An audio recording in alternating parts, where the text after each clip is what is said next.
Hey everybody, Brendan here from Wexler's Prime to talk about the sixth track on the album, Threnody For M, off of Fossil Constellation, which is coming out on May 29th on Dystonic Music. So, musically, I think this might be the most interesting song on the album. It has a lot of different parts, a lot of things that are kind of just, I think matched together, but matched together in a way that flows quite well. At least I hope so. That was the intention.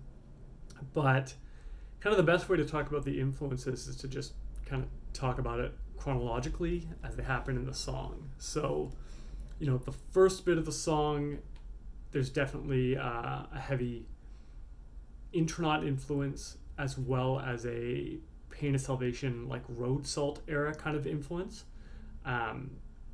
Both in kind of the riffing as well as the vocals. And then that moves into kind of an instrumental part that is very, very heavily intronaut influenced, but also the Brinstar theme from the Nintendo Metroid game, like the very first Metroid, that kind of snuck in there as well. So it's a strange kind of combination, but I think it's neat. And it's, Intronaut's a great band that I'm, happy to have influence me, which is why I'm wearing this great shirt with the Dolphin Barbecue. Then from there, it moves into kind of like an old school death metal influence. Specifically when I was writing it, I was thinking kind of like Cathilist, or however you pronounce their name.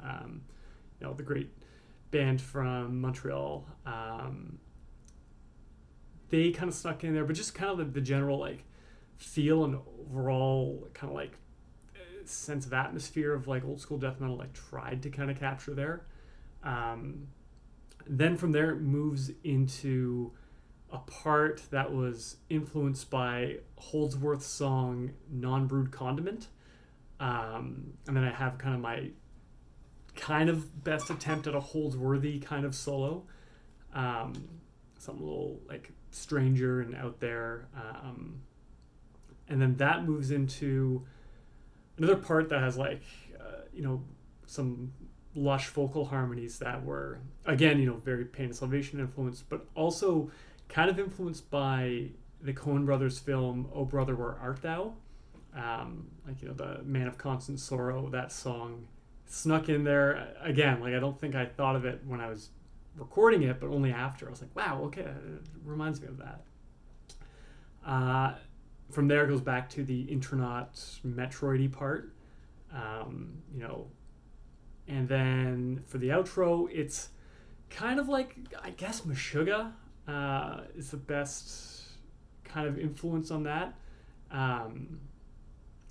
It is Meshuggah-y. It's also kind of isn't, but I don't know. That's probably the closest thing. So it's a lot of stuff, a big amalgam of influences in this song, but I think it's a neat one. Lyrically, this was a tough one to write. It was kind of my way in coping and dealing with the loss of a friend of mine, who she passed away very suddenly, and it was a very difficult thing to kind of understand and come to terms with and internalize. And so this song is kind of just, my way of kind of coping with that and dealing with the fact that,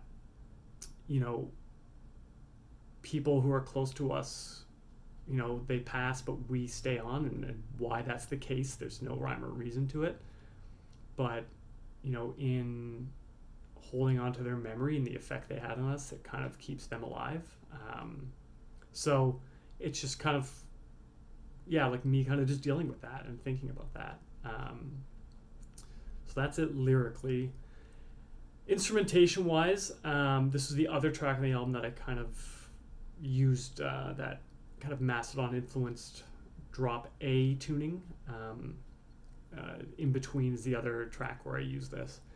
And again, I got to bust out the Vadim 5-string fretless bass that I got. I absolutely love this thing. This is my easily like my favorite bass that I've ever had and played. Maybe my favorite of all my instruments. It's so fantastic. He did such an incredible job, and I got to really bring it out in this album, and especially this track. On the internet parts, I tried to channel my inner Joe Lester and kind of play along with that, do some cool leads. But yeah, I don't know. I really like this one. It's different. It's weird. Again, it kind of shows the numerous influences that kind of help make me do Wexler's Prime. I mean, really, the whole reason I did Wexler's Prime in the first place, once I left Addendum, was to just kind of, to get music out and get creativity out and express it, but to kind of show my appreciation to all the music that has influenced me and still continues to. And so this one, I think, there's probably a thread that you're seeing on these, little updates and discussions that, I wear a lot of my influences on my sleeve, especially in this band, because it really helps to show my appreciation, and to show the effect and the influence that, music has had on me, both, personally and in my creative outputs. So I think this one's a neat one. I think you'll really enjoy it. And yeah, very excited for everyone to hear this. So stay tuned for more of these updates, and everyone take care and stay safe.